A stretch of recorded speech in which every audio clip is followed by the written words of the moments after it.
Bonjour à tous, on se retrouve pour une nouvelle vidéo. Aujourd'hui, on est là pour le dernier match de la deuxième semaine, si je dis pas de bêtises.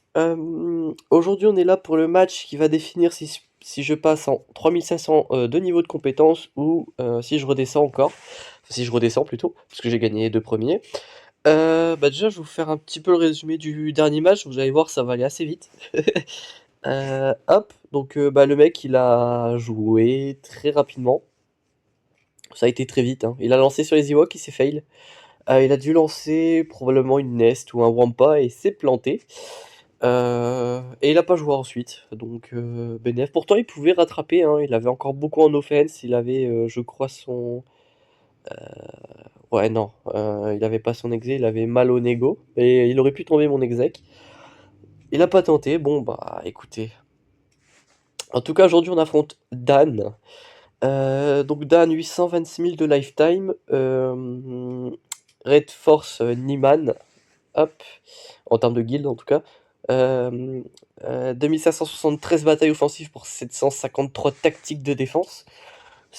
Alors j'ai déjà enregistré les matchs, donc ça correspond plus ou moins à ce que j'ai pu voir. 753 tactiques de défense, ça implique une bonne défense. Et spoiler alert, il a eu vraiment une très très bonne défense. Je spoil pas si j'ai full clear ou pas, mais en tout cas je vais vous montrer que c'était quand même pas trop mal intéressant. Forcément on a le même SR. Tac tac tac. Bon, 8 millions de GP, donc ça a piqué un petit peu. Les chips, il a Finalizer 7 étoiles comme moi. Euh, Ensuite, il a Nego, Malvo, bon, très classique. Il a le Radius, il a Ré, forcément. Donc il a une flotte de plus que moi. Et il a le Finalizer, donc il est assez avantagé sur les flottes. Et il a Akbar G12, donc c'est pas mal non plus. Donc en termes de flotte, il est quand même bien garni. Donc 4 GL, hein, Ré, JMK, SLKR et JML. C'est pas trop mal. Ré qui est quand même une très bonne GL défensive. Et les trois autres sont quand même de très bonnes GL en général. À côté, voilà, il y a pas mal de R8. Souvent les prérequis, hein, Piet R8, Yoda R8 pour JMK, JK pour JMK aussi. On a Boba pour l'exec, on a Gas R8 pour LV, j'imagine qu'il est parti sur LV. Ou alors il a juste voulu passer son Gas R8, écoutez, parce que voilà, il a aussi mis ses GL R8, excepté Ré. À côté, il y a quand même beaucoup de niveaux de reliques, hein, même pas forcément sur des toons prérequis. Euh, Quoique si en fait. Si c'est pas prérequis, c'est pour booster une flotte, par exemple le Bamer 7. On a les clones R7 pour sûrement la mission Cam.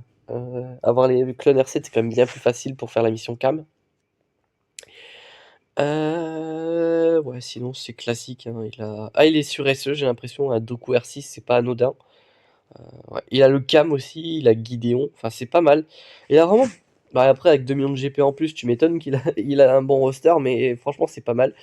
En termes de speed, le perso le plus rapide, c'est un Piet à 325, donc c'est pas non plus super rapide de fou. Euh, ouais. Bon, le Anakin, il est à 304 de mémoire. 308, donc ça veut dire que les persos en dessous sont pas très rapides. Donc j'ai quand même un sacré avantage sur les modes et c'est ça qui est vachement bien. Voilà, on va se retrouver tout de suite pour les combats. On se dit à tout de suite. Donc voilà les matchs, donc on est parti. Je sais pas si dans les clips je monte ma défense, mais dans tous les cas, si je les montre pas, je les montrerai à la fin. Parce qu'on va aborder un peu aussi une partie stratégique de ce match que j'ai dû faire. Parce que voilà, j'irai quelqu'un qui a 2 GL de plus que vous, qui a aussi son exec 7 étoiles et qui a 2 millions de GP de plus. Donc 2 GL, 2 M, 2 GP et l'exé aussi. C'est pas non plus quelque chose qu'on fait en total freestyle. J'ai dû réfléchir un petit peu à comment je gère le truc. Donc voilà, donc lui il m'aura posé en défense une Mot Motma, une GG Nut, euh, une SLKR ainsi que une Qui-Gon Omicron avec un Anakin R8 modé full dégâts critiques. Donc ça c'est pas mal pour le sud. Au nord il a une Bastille GML. euh, alors là le combat là va être assez simple, ça me permettra d'expliquer deux trois trucs pendant ce combat. Euh, donc ouais, là ça va être, en gros ils vont tuer Kira et ils vont tabasser ma Nest qui va faire full riposte. Et à chaque fois qu'ils vont perdre un boost, ma Nest va gagner 2% de dégâts critiques, je crois, ou ouais, c'est ça, je crois, c'est 2% de dégâts crit. Et en gros, à la fin, elle finit par tabasser pour mettre des pralines.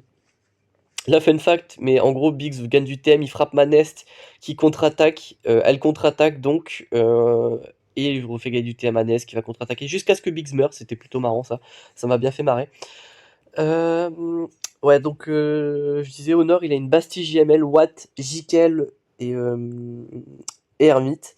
Il avait une Djangolid Zamomicron, donc en gros c'est pour faire des BH ultra fast. Il avait une... Qu'est-ce qu'il avait d'autre? Je sais plus. Là, vous voyez, c'est full contre-attaque, hein, rien de sensationnel. Ici, j'ai peut-être un peu focus l'invocation de Motmotma, mais en fait, je me rends compte que ça servait à rien, parce qu'il aura pas mis le Daze du combat. C'était pas une très bonne strat, surtout que tu risques facilement le timeout avec une Nest pas très bien up. Surtout avec le Han des Neiges qui revive en plus de Motmotma. Mais ouais, enfin bref. Mais au nord, je me souviens plus les deux autres teams qu'il y avait, donc ça c'est un peu chaud. Je non, non, je sais plus. Bon, on regardera ça après de toute manière, il n'y a pas de souci là-dessus. Donc ouais, là, voilà, la Kira Nest, vraiment très pratique, le hub de Nest, je recommande. Arrivé à un certain niveau, c'est ce genre de petit toon qui fait la différence, pour aller chercher des mecs qui ont 2 millions de GP de plus, parce que, honnêtement, c'est très compliqué à 6 millions de GP d'avoir suffisamment de team pour avoir une très bonne def et une très bonne attaque. D'ailleurs, je vous montrais les defs, hein, mais mes defs sont pas non plus sensationnels. En sachant qu'à ce moment-là, je savais pas s'il avait encore des gels dans le bac ou en attaque, si ces deux dernières gels étaient en attaque. Parce qu'à ce moment-là, je sais pertinemment qu'il en a deux en, en défense, puisque bah, je les ai vus, il y en a une en bas et une en haut, hein, le SLKR plus le JML en haut. Mais c'est très compliqué de prendre le risque de poser une défense correcte et de se retrouver à pas pouvoir clean les GL parce que ben, vous avez mis assez en défense mais vous avez plus assez en attaque. Enfin, voilà, donc moi j'ai quand même beaucoup appauvri ma défense pour avoir une offense qui tient la route, quoi. Surtout que c'est pas parce qu'il met pas de gel dans le bac qu'il va pas mettre de bonne team, hein. Je rappelle qu'il a 2 millions de GP de plus, donc forcément il a beaucoup plus de team. Donc ça aide pas. Hop. J'ai aussi prévu une stratégie défensive pour les vaisseaux au cas où ils posent l'exé en défense. Ça, j'en parlerai en fin de vidéo quand il y aura les toons, bah, quand on verra les vaisseaux justement. Mais c'est une défense que je trouve assez sympathique, que j'ai pu constater, que ce soit en TW ou quoi. C'est une défense que j'aime beaucoup. On en parlera rapidement. Euh, mais ouais, c'est vrai que c'est plutôt intéressant. Hop, bon là en fait la Nest commence à rank up ses dégâts assez violemment. Donc là elle va commencer à mettre de vraies patates, voilà, elle a mis une claque à 107 000 à Wedge. Hop, bon les contre-attaques font assez mal, le Lendo prend assez cher, voilà, ils prennent des patates à 45 000. Et même s'ils revive, bah en fait c'est de plus en plus simple pour moi pour les tomber en fait. Et là en fait même si le temps commence à descendre, en fait niveau timing on est encore pas trop mal en fait. Hop, là je vais tuer le second revive. Après Motma, donc c'est le capitaine des neiges. Hop, hop, hop. Voilà, donc là le Wedge meurt. On tombe le Lendo et on finit à full prot avec Nest. Donc ça c'est plutôt cool. Donc on perd que 3 bannières sur la Kira. Ce qui au final fait un 75 bannières, donc c'est super propre. Contre la GG, j'étais à la fois confiant et un petit peu sceptique. J'ai envoyé le Wampa. Et en fait je me disais, Newt Gunray, avec son extorsion, ça peut faire très mal, parce qu'il peut réduire ma speed, etc., ma santé max. Mais en fait, voilà, je fais l'aspect 1 qui me donne un énorme bonus de prot. Hop. Donc là, voilà, tranquillement, il me frappe. Tranquille. Et moi, ce que je vais pouvoir faire, c'est spam l'aspect 2 qui augmente ma défense et mon attaque, ainsi que pas mal d'autres stats. Ce qui fait que plus je vais pouvoir la spammer, plus mon Wampa va être tanky, etc. En plus, il s'inflige des dots à chaque fois qu'il me frappe, donc là le Magna Guard meurt. Donc c'est vraiment très fort. Hop, moi je peux continuer de spam ma SP, en plus ça me donne du TM, donc j'arrive très rapidement à pouvoir refaire ma SP1 qui me remet mon gros bonus de prot. Et évidemment, à chaque fois que je tue des ennemis, ben ils ont de moins en moins de DPS, donc je suis de plus en plus safe. En plus, à chaque fois évidemment que je paye, que je fais ma SP2, ben en fait j'ai de plus en plus de défense, etc. Donc honnêtement, voilà, on est plutôt goldé, hein. Hop. Voilà, je tombe le B2 tranquillement. Lui, il me met des grosses patates, mais bon, moi je counter-attaque, 78 000, le GG tombe. Là, je vais pouvoir refaire la SP1 pour me remettre de la prot. Hop. Et là, en gros, c'est plus qu'une question de pouvoir tomber nut. Je paye l'extorsion et après, je full basique le B1, quoi. Hop, bon, il me remet l'extorsion. Là, j'ai décidé de le tuer. Voilà, en basique, soit 125 000. Bon, c'est pas trop mal en termes de dégâts, je pense. Hop, je paye l'extorsion. Je vais pouvoir faire la SP1 pour remettre la prod, je pense. Pour être sûr de finir. Voilà. Et ensuite, ça va être full basique. Voilà. Voilà, tranquillement, hein. Hop, est-ce qu'il va pouvoir me remettre une basique? Non. Ok. Bon, là, des patates à 110 000 en fin de fight, c'est plutôt propre. 68 bannières, pas 69, j'ai perdu de la prot. Mais honnêtement, faire un solo sur GG avec juste un Wampa, honnêtement, je trouve pas ça cher payé. Là, on va faire un vrai fight. Un vrai truc que j'ai été assez réticent à faire. Parce que c'est pas quelque chose que je maîtrise. Mais j'ai déjà vu ça en stream TW, des gens qui faisaient CLS sur Bastilide. Donc je me suis dit pourquoi pas. Donc je le tente. Donc là en gros il faut one shot first le Watt Timber avant qu'il mette la Tontex sur JML. Hop là on peut se donner le... On fait avec toutes les assists, on se donne beaucoup de TM. Donc là on tombe très rapidement le Watt. Donc là le JML n'a pas la Tontech.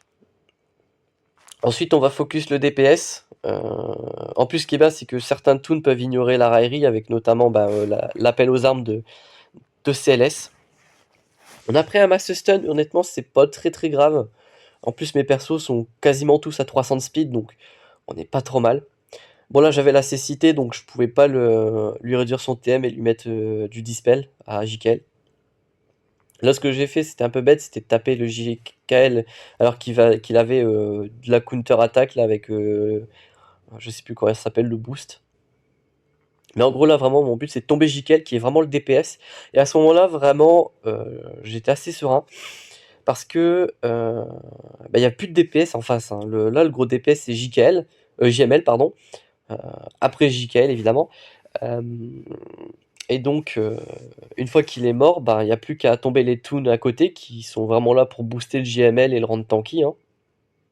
Hop, voilà. Et ensuite, il n'y aura plus qu'à tomber le JML, donc ça c'est plutôt tranquille. Là, voilà, on se donne du TM, etc. Bon, le problème c'est que le Chewie est Daze, mais si votre Chewie est résistant avec une bonne speed, ça peut largement le faire. Hop, tac. Là, on peut réduire le TM un peu de JML avec la SPN CLS, comme ceci. Hop, hop. Donc là, voilà, on donne les stacks de traduction un peu partout.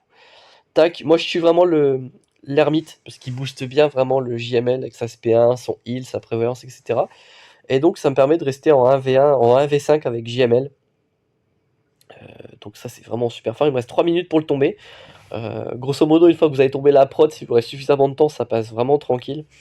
Hop, on peut lui mettre la cécité, c'est ça qui est marrant.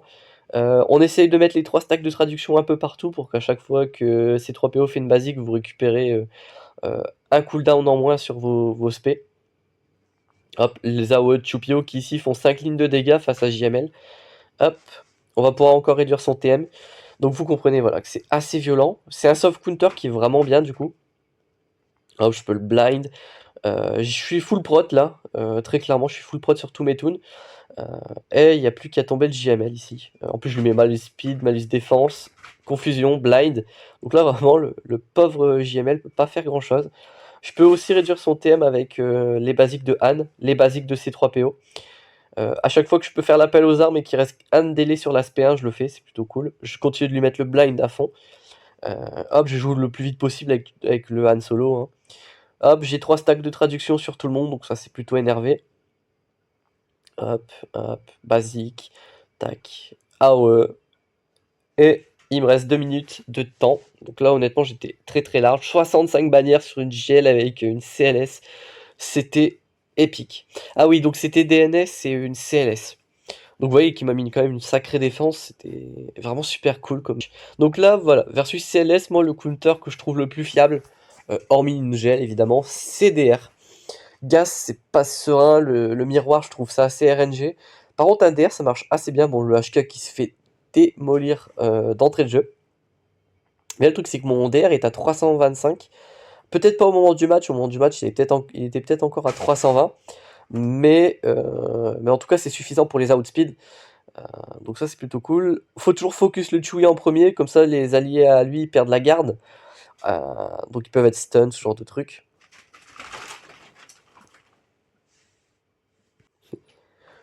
Alors excusez-moi, il y avait mes chats qui foutaient le bordel. Hop. Donc voilà, là, le CLS avait chopé la. Bah, attendez, on va remettre un peu en arrière, ce sera peut-être un peu plus parlant. Voilà, donc là, voilà, j'avais pu faire le choc avec Basti parce que tout le monde avait le choc. Donc ça donne la marque de mort à CLS parce que, en gros, quand un des alliés du chef ennemi tombe en dessous de 50% de santé, DR lui donne la marque de mort. C'est dans le son unique, je crois, où sa capacité de chef. Ce qui fait que le lead devient très fragile. DR, c'est vraiment un tueur de lead, hein, c'est vraiment l'idée. Et donc là, j'ai pu le tour shot avec le maraudeur que je suis en train de relique 7 pour SE. Et encore là, juste R2, ça a bien suffi à lui mettre une belle bastos grâce à la marque de mort, justement. Et donc voilà, une fois que CLS mort, j'ai pu tomber les toons à côté. Alors 59 bannières, on est d'accord, c'est pas super propre, mais pour tomber une CLS, je trouve ça encore assez safe, donc c'est cool. Donc là, bah, à ce moment-là, j'ai tombé une GL, mais j'ai toujours les deux miennes, donc je peux m'en séparer d'une. Donc je pars en JML, JKL, Shakti, Holben, Hermite. En gros, pour avoir pas mal de contrôle, pour avoir pas mal de DPS, pas mal de heal, pas mal de boost offensif, défensif, pardon. Euh, donc là voilà, donc je peux les contrôler en mettant l'ability block, en réduisant leur TM. Hux résiste à tout, c'est super. Pourtant j'en ai du pouvoir sur mon, mon JML, hein. J'ai un set de pouvoir pour commencer, donc c'est pas trop mal.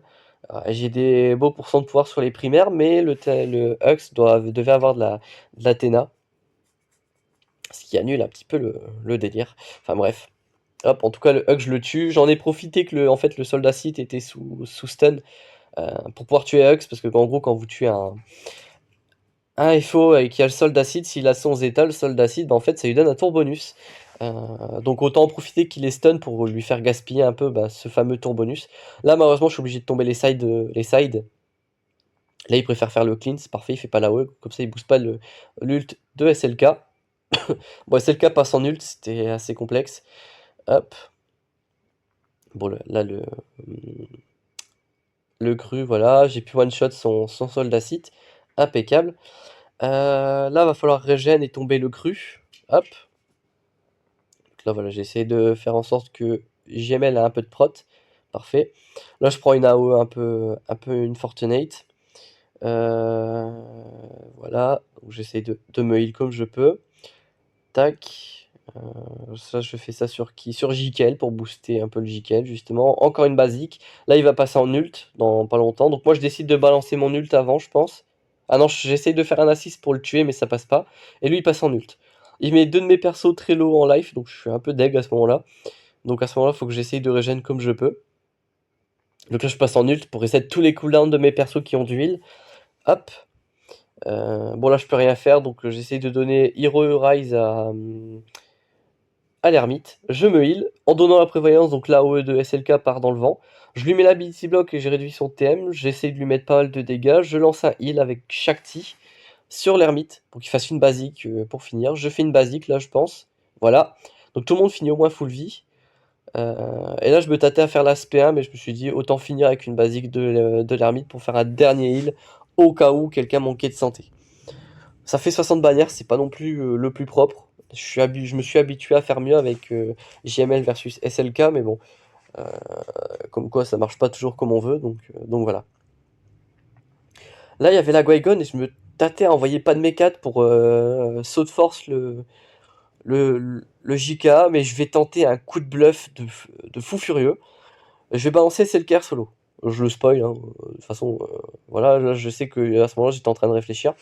Mais il y a deux choses qui m'ont fait penser à ça. Déjà, j'étais pas sûr que le saut de force one-shot le Anakin, en fait, si, hein, ça marche bien. C'est comme l'annihilation de Nihilus ou le petit shot du Mendo, ça marche. Mais ce qui me faisait vraiment dire qu'il faut que j'envoie Selker, c'est que déjà il faut des bannières, ça c'est une certitude. Et en regardant dans son historique, j'ai remarqué qu'il mettait toujours 2 GL en défense, tout le temps, tout le temps, tout le temps, systématiquement. Alors c'est jamais les mêmes. À mon avis, ça doit dépendre des GL adversaires. Ça va lui faire tout drôle quand il va voir ses GL tomber. Mais voilà, il met toujours 2 GL. Et là, à ce moment-là, je me suis dit, bah, ces 2 GL, je les ai vus. J'ai vu qu'il y avait Bastille au nord, avec JML et SLK en bas, donc à mon avis, il n'y aura pas de GL dans le bac. Euh, alors j'ai pris un coup de bluff monumental, hein, j'aurais très bien pu me planter, et au final derrière, il y avait encore 2 GL et j'étais cuit. Mais je l'ai tenté quand même. Alors je spoil pas ce qui s'est passé ensuite. Mais en tout cas, là, on part sur SLK solo. SLK solo désactive l'Omicron de, de Qui-Gon. Ce que j'entends par là, quand je dis désactiver, c'est qu'en gros, vous pouvez tuer les persos à côté, alors que si vous envoyez un perso qui n'est pas une GL, les persos à côté sont intuables tant que Qui-Gon est en vie. Donc ça, c'est plutôt cool. Mais ici, voilà, avec SLK, paf, ça fait des chocs à pic. Hop, bon là, j'ai pas grand chose à faire. À chaque fois, il faut faire sauter les prévoyances. Hop, je fais une AOE pour siphonner des stats. Tac. Prochain tour, je lui mets un POC, je pense. Voilà. On dispelle les bonus de défense en face. Tac. Une basique pour enlever la prévoyance, comme d'habitude. Tac. Je fais une AOE qui va tuer le Qui-Gon. Ça, c'est une fortunate, mais c'est pas grave. Et on fait un POC pour tomber Barris. Parce que voilà. Hop, 68 bannières. Et donc là, je vais découvrir le bac. Je vais découvrir le bac. Et soulagement, il n'y a pas de gel derrière. Donc j'étais soulagé, donc je me suis dit, bah on va aller taper les mecs en haut. Donc moi à ce moment-là, je le sais d'office, la team la plus balèze en face, c'est sa Djangoli de Zam Omicron. Parce que du coup, ils ont une speed de fou furieux. Parce que Zam partage 20% de sa speed et Django donne plus 30. Donc c'est beaucoup. Ce qui fait que beaucoup de teams se font outspeed avec ce genre de combo. Voilà, le Boba Fett qui joue avant un Rex, je l'ai jamais vu. Euh, donc je renvoie Gas. Gas parce que Gas c'est une très grosse team méta. C'est la team la plus puissante qui me reste. Donc autant l'utiliser sur la team la plus balèze qui reste évidemment. Et surtout un point important de Gas, c'est que Gas empêche les revives. Donc voilà, eux ils ont la détermination de chasseur de primes, mais ils revive pas, parce que dans le lead de Gas c'est écrit noir sur blanc qu'il empêche les revives. Donc les déterminations de chasseur de primes, étant donné que ça compte comme un revive, eh bien il y a plein de revives possibles. Ce qui fait que Django et Boba sont en fait encore plus fragiles que prévu, surtout que c'était pas un boss lead ici. Euh, donc voilà. Hop, bon, c'est pas très propre on va dire, c'est 60, mais c'est un one shot. Et honnêtement, je le dis, hein, mais moi j'espère pas la win. Au vu de ma défense et de ce qui lui reste en offense, euh, ça va peut-être se jouer au vaisseau s'il est pas très chanceux.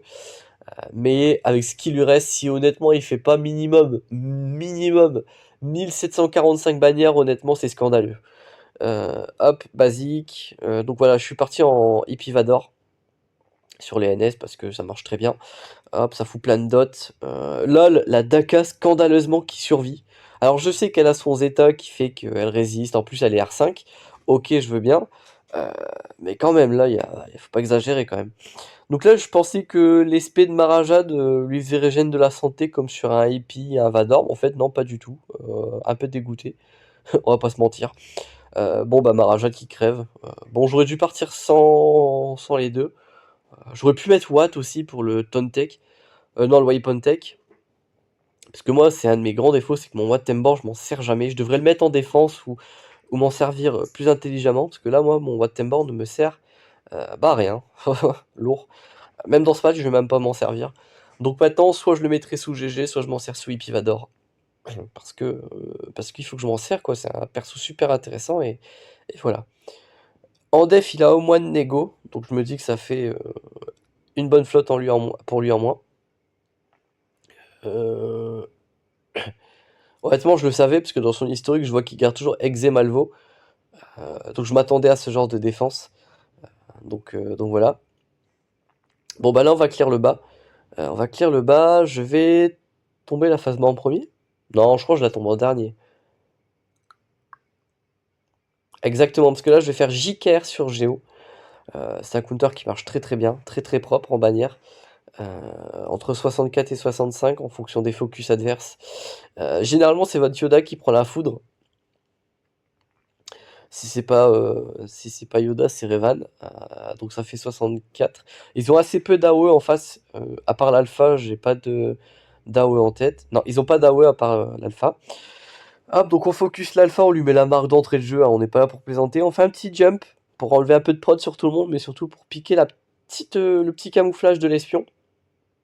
Là, je tente un stun, plus retrait de TM sur la brute qui ne passe pas. Bon, bah, c'est pas grave. Hop, on donne les boosts à Yoda, on lui donne beaucoup de TM en le faisant assist. On donne tous les boosts. On fait l'aspect de Plo Koon qui donne du TM. Spellid Revan sur Yoda. Tac. Hop, voilà. Ça, on n'en parle plus. Bon, voilà. Comme je disais, c'est votre Yoda qui prend la foudre. Exactement ce que je pensais. Là, je stun la brute. Tac. Donc, voilà. Là, je vais heal un peu le Yoda. Au final, avec le recul, j'aurais pas dû faire ça. Alors ça peut paraître un peu paradoxal, mais ce qu'on aime bien faire avec un Revan, c'est laisser les mecs... en gros, quand vous prenez un monofocus comme ça sur un toon, et que vous jouez Revan, essayez de pas protéger justement ce perso qui se fait focus. Parce que en gros, s'il se fait tabasser et qu'il tombe à 0 HP, bah, ça trigger Savior qui vous remet full vie, full prot. Donc ça vous fait du régène de bannière totalement gratuit. Là, j'ai régène peut-être, bah, certes la santé, c'est sûr, mais j'aurais pu régène la prod si j'avais joué ça un peu plus stylé. Bon, c'est une bannière, on est bien d'accord, mais parfois les matchs se jouent à une bannière. Donc voilà, j'y ai pas pensé sur le coup, mais il faut y penser, hein, c'est sûr. Hop. Donc là, j'envoie pas de mécade sur la BAM. La BAM, c'est vraiment la team qui est la plus puissante parmi elle et la Phasma. Donc voilà. Ici, pourquoi pas de mes 4 sur cette team-là et pas une autre? C'est déjà parce qu'il y a la Nest. La Nest, ici, on va vouloir la one-shot. Si on one-shot pas Nest, on one-shot BAM, pardon, on one-shot Zalbar. Enfin, il y a plein de persos ici qui sont intéressants à one-shot. Ici, ça assiste pas mal aussi, donc ça donne de la prot à toute ma team. Donc ça, c'est aussi super cool. Mais ouais, one-shot la Nest ici, c'est plutôt cool. Mais d'ailleurs, je crois que je vais pas one-shot la Nest, je crois que je vais one-shot la Bo-Katan, si je dis pas de bêtises. Ah non, je vais faire un mass assis sur Bo-Katan, my bad. Une basique sur Zalbar. Ça le tue pas, ok. Une basique ici, voilà. Je one-shot la Nest, voilà. Tac. Et il ne reste plus qu'à tomber la mission. Kenobi full prot, ça c'était plutôt intéressant. Donc ça fait un petit 62, il y a quelqu'un d'autre qui devait être full prot. Ça c'est cool. C'est pas super simple de garder les bannières de prot sur une team Padmé, donc quand on y arrive, on est toujours un peu content.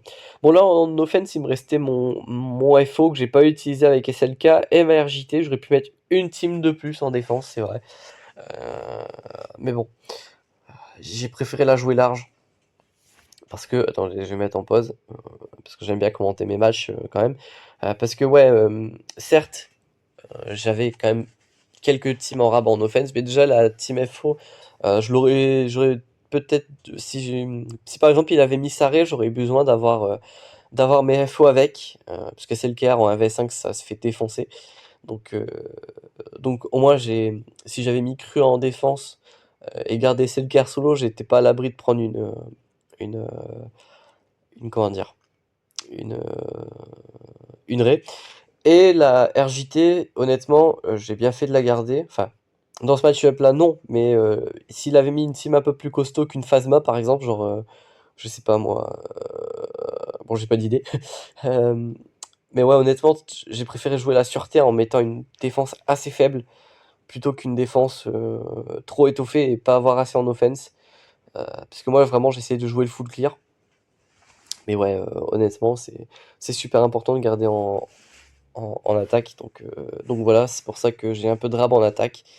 Euh, Après, voilà, je suis pas omniscient, j'aurais pas pu prévoir que son back, ce serait des teams un peu comme ça qui me fait que j'ai des teams en rab. Mais voilà. Hop, donc là, les BH avec Zamomicron. Donc là, je peux trigger rapidement le contrat au deuxième tour, donc plutôt cool. Hop, je place des détours un peu partout pour pouvoir l'époque tour suivant. Hop, petit AOE pour tomber le pilote, c'est ça de prix, toujours. Hop, là on poke les détos. Hop, j'en poke 1, j'en poke 3 au total. J'en poke 5 avec les deux de Phasma, j'en poke encore 2 sur les pilotes, donc ça fait 7. Et j'en remets derrière, évidemment. Hop. Bon, je prends quelques attaques malheureusement, donc ça me fait perdre un peu les bannières de prot. Hop, mais le match n'est pas fini, donc on peut encore les régène. Hop, on passe la raillerie à Bosque. On essaye de mettre des malus. Mais le truc, c'est qu'à chaque fois, je mets trop de dégâts. Euh, donc, euh, donc voilà, 64 bannières au lieu de 65. Mais en fait, ouais, la ZAM booste tellement l'offense que les persos à côté frappent fort en fait. Même le Dengar frappe super fort. Il a mis une patate à 42k, quoi. C'est pas rien. Alors, attendez, je vais éternuer. Peut-être. Non, ça vient pas, ça vient pas. Non. Donc voilà, sur les flottes, j'envoie l'exec en escouade réduite. Hein, l'exec, la flotte la plus basse du jeu. Donc on peut tomber tout et n'importe quoi avec. Un peu plus compliqué en miroir évidemment.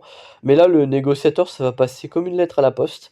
Hop, on focus le Anakin qu'on marque. Et en gros, quand il a la marque, il peut pas gagner le camouflage quand vous déclenchez la loyauté infinie. Donc là, bah, je prends la raillerie avec Bossk pour me laisser mes vaisseaux safe. On trigger la loyauté infinie comme prévu. Donc il finit à 1 HP avec la marque. Je fais une AOE et ça tombe le Anakin. Si vous avez suivi pas mal de mes gags, je dis toujours la même chose, mais c'est vrai. C'est que quand le Anakin tombe, grosso modo, le match il est plié. Euh, alors parfois, si il tombe votre Anakin juste derrière, ben oui, il est de retour dans le match. Si vous faites un miroir. Mais globalement, quand vous tombez le Anakin et que vous êtes encore pas trop mal, c'est quand même de fortes chances de win. Donc là, l'idée c'est d'aller chercher l'ult, donc on fout un maximum de verrouillage. Hop, verrouillage, verrouillage. On fait que ça. Hop, basique. Non, je fais une assist, ok. Hop, tac. Là, l'ult. Hop, donc je défonce le vaisseau amiral, je les stun tous, puisque je suis 7 étoiles, donc j'ai la capacité max. On fait la boule bleue pour tomber le sergent. Hop, je récupère le taunt. Je tue le Rex, et il reste plus que le BTL qui va pas clutch le match à lui tout seul, donc c'est plutôt cool. Je heal pour récupérer une bannière de prot sur Xanadu. Et je termine avec une spé. Non, je fais une spé et une basique du dent et de la dent. Et on fait un petit 75 bannières, ce qui est somme toute assez énervé. Là, on va jouer à un petit jeu qui s'appelle On va sauver le soldat espion. On va sauver l'espion, parce que du coup, c'est pas le soldat espion. J'ai essayé de faire une référence à sauver le soldat Ryan. Mais là, ouais, ça va être un peu mission impossible pour essayer de sauver la bannière de prot de l'espion que je vais sortir en renfort. Vous allez voir, je vais faire 50 000 manips pour sauver la bannière. Et je vais pas spoil, mais honnêtement, il y a de l'idée, quoi. Euh, donc là, pour l'instant, dans l'idée, pour moi, là, tout ce qui m'intéresse, c'est gagner le match. Donc je balance l'SP, je stun le High-Wing, je mets les boss droids. Comme un kéké, je balance 3 dots différents, donc le High-Wing se dispelle, donc bien joué. Euh, Hop, donc là, le bombardier à l'arrière, c'est cool, c'est le gros tank, c'est lui qui va prendre tout le DPS, c'est intéressant. Du coup, ça protège vraiment tous les autres vaisseaux qui vont faire le DPS. Parce que si, ici, on n'est pas comme dans un combat versus l'Exe où on veut que les vautours meurent. Ici, justement, on veut qu'ils restent en vie pour faire tout le DPS. Et justement, le bombardier est là pour taunt et être tranquille. Donc là, voilà, je sors l'espion. Et à partir de maintenant, là, voilà, je tombe le Han Solo. Hop, voilà, comme ça. Et maintenant, on va jouer à faut pas que l'espion perde la prot. Donc, bon, pour l'instant, je peux faire qu'une basique. J'essaye de trouver un moyen de donner le taunt au bombardier pour commencer. Donc là, j'essaye de tomber le Biggs. Hop, donc voilà, là, c'est chose faite. Là, je fais une basique du Malvo pour stun le fantôme. Ça passe, impeccable. Hop, il fait un renfort, c'est le Ghost. Là, le Ghost fait pas l'AOE, j'étais content. Hop, je stun le fantôme, comme ça, il fait pas une attaque sur l'espion. Donc là, je le tue, parfait. C'est pas fini, hein. Hop, donc là, je fais une basique, j'ai pas le choix. Là, j'ai une basique, j'ai pas le choix. Là, je pose les boss. Je fais une basique du Malvo. Ça stun pas. Là, je prie pour qu'il fasse pas une AOE. Là, il y a l'ability block sur le boss, sur le Hera, donc c'est cool. L'homme moine qui fait pas d'AOE, donc c'est cool. Le bombardier qui a la raillerie, c'est cool. Et l'espion n'a pas perdu sa prot. Ah, j'étais heureux. Je vais pas vous mentir, ça, je pense que c'est le meilleur move du fight, très clairement. J'étais en mode, perds pas la prot, perds pas la prot. Et au final, j'ai réussi. Donc ça, c'est cool. Donc le ghost n'a pas fait d'AOE, j'ai réussi à l'en empêcher et ça c'était plutôt cool. 1729 bannières, honnêtement le score j'en suis pas peu fier. Après honnêtement avec tout ce qu'il a en offense, s'il fait pas 1740 bannières, honnêtement c'est scandaleux. Surtout qu'il a l'exec en attaque et moi je l'ai pas en défense. J'aurais pu le mettre en défense pour qu'il fasse un miroir et qu'il peut se planter éventuellement. Mais En fait, j'ai un abonné dans mon char de flotte, le Sphinx, si tu passes par là, qui tous les jours tape mon exé, et généralement mon exé en défense fait absolument n'importe quoi. Il fait les masses assis sur le down de molosse, etc. Enfin, il est complètement stupide. Appelons un chat, il est complètement stupide. Et si je le mets en défense en gack et qu'il me fait le même coup, honnêtement, je l'aurais un peu mauvaise. Donc je préfère le garder en attaque, faire un très gros score avec, euh, quitte à faciliter ma défense. Et voilà, donc voilà. Après, c'est compliqué de faire plus que 75 bannières. Donc au final, dans l'histoire, c'est moi qui suis gagnant quand même. Donc voilà, je vais vous montrer ma def pour vous montrer que j'ai pas grand chose en def quand même. Donc on se retrouve tout de suite. Alors, fun fact, il est en train de jouer, j'ai l'impression. On va regarder ça tout de suite. Mais, ok, donc là, il vient de one-shot la Newt. Il est en train de jouer. Est-ce que j'attendrai pas un petit peu qu'il tape le reste?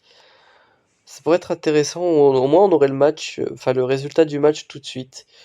Je me tâte. Il a fait le one-shot sur le bas de façon correcte. Ok. Je pense que je vais faire ça. Je vous reprends quand il a joué. Enfin, s'il joue. Si là, il attend, honnêtement, je vous reprendrai direct après. Bah, tu sais, je peux vous montrer ma def au passage. Alors, j'ai fait une NS, donc j'ai posé mes NS. Je savais que ça sera un match d'efficiency, donc même s'il posait un GG en carton, en def, de toute façon j'aurais fait le one-pas pour commencer. Et, ça, et 60 bannières, c'est pas non plus super incroyable versus GG. Lui offrir 5 bannières comme ça, c'est pas ouf, donc je les ai posées en def. Bon, c'est pas non plus les NS de l'espace, mais bon, s'il a perdu des bannières dessus, c'est cool. Ensuite, j'ai la GG Nut, la GG IG, pardon, qui là est là pour empêcher la NS. J'ai mon Trium avec Talon et un Prétot, donc ça c'est plutôt intéressant, ça fait perdre généralement pas mal de bannières. Et j'ai la Nut Doku Sunfac, Django et l'Esprit. Donc pour l'instant le front wall il est pas mauvais. Ça le pousse à faire des choix. Euh, Peut-être à overkill aussi. Donc ça c'est pas trop mal. Peut-être faire perdre des bannières au passage, donc c'est cool. Dans le bac. Dans le bac, bah, il y a ma GeoDDK, donc ça c'est pour emmerder un peu le Trium et les Jawa. Donc ça c'est cool. Donc il est en train de taper dessus. Ensuite, j'ai hésité avec un petit pied à 328 au moment du match. 327 évidemment, parce que j'aime bien me tromper. Donc ça, s'il envoie une team trop lente, il peut être pris par surprise, donc ça peut être cool. On a la Momo Kelkatan. Bon, le Kelkatan, c'est pas non plus le Kelkatan du siècle, mais s'il peut lancer la team, ça peut être vachement intéressant. Donc 211 de speed, ça fait un petit 300 avec le petit boost. Euh, donc ça, c'est plutôt énervé. Ensuite, on a la BAM. Si les oiseaux siffleurs se déclenchent, ça peut lui faire perdre des bannières, ça peut être cool. On a une roll au lead. Si une AOE rentre, ça peut être intéressant.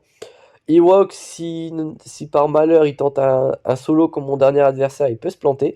Et on a une petite Phasma avec les rebuts FO un peu useless comme d'hab. Hop. Alors, ensuite, on a la Chimère avec le Umbarien en défense. Alors, on va parler du Nego, comme ça après je pourrais vous parler un peu plus en détail de la Chimera. Alors moi j'ai décidé de faire une combo à base de ETA, Ahsoka, BTL, avec pour renfort le Plo Koon et le Jedi consulaire qui fait galérer le Malvo. Donc s'il balance son Malvo dessus, plutôt que l'exec, bah, il l'aura un peu mauvaise, puisque bah, il va galérer. Euh, Après, attendez, là il a fait 6 et 55. Il a fait 61 bannières sur ma Géo, c'est cool. C'est pas super efficient, donc c'est pas mal. Euh, il était à 494, donc plus 6 pour arriver à 400, à 500 et plus 55 du coup. Ouais, 61, donc je suis pas bête. Donc voilà, cette line-up là, pour le négo, c'est pas mal pour faire chier les Malvos. Euh, Après, s'il passe en exé, comme je disais, il va pas galérer du tout. Et à côté, du coup, j'ai pas mis mon Ombarien dans les renforts, ni même dans la line-up de départ du Vinego, donc je l'ai mis avec la Chimera. Alors pourquoi? Eh bien, faut savoir que la flotte Empire, c'est une flotte qui pose beaucoup de verrouillage. Basique de Vador, basique du bombardier. Oh, il est en train d'éclater mes teams. Il a fait 45 plus 19, 45 plus 19, ça fait 64, si je dis pas de conneries. Je sais pas ce qu'il a éclaté en 64 bannières, mais quand même. Donc ouais, il y a cette team-là, donc elle pose beaucoup de verrouillage. Et non, bah, le Umbaria, il est là pour en profiter, hein, parce que sur sa SPA, il met une AOE sur tous ceux qui ont le verrouillage. Donc ça fait beaucoup de dégâts. Donc c'est une bonne façon de recycler son Umbaria si vous l'utilisez pas sous le Nego. Donc voilà, bon, il va utiliser son Malvo dessus, j'imagine, et Exec sur le négociateur. Euh, donc ça va pas vraiment l'embêter plus que ça. Donc voilà. On va se retrouver tout de suite pour le score final, puisqu'il a l'air d'être déter à me tabasser, et puis on se dit à tout de suite du coup. Ouais, bon, ça me saoule un petit peu, j'ai vraiment envie d'upload cette vidéo, parce que je la trouve vraiment super intéressante. Je mettrai le résultat en commentaire, puis je vous dirai un peu s'il a one-shot des trucs ou quoi, et surtout s'il m'a battu, évidemment, je mettrai les scores, voilà. Donc voilà, je vous dis merci d'avoir regardé cette vidéo, et on se retrouve très bientôt pour la troisième semaine, du coup, j'imagine. Euh, ouais, c'est la troisième, la prochaine, donc d'ici là, portez-vous bien.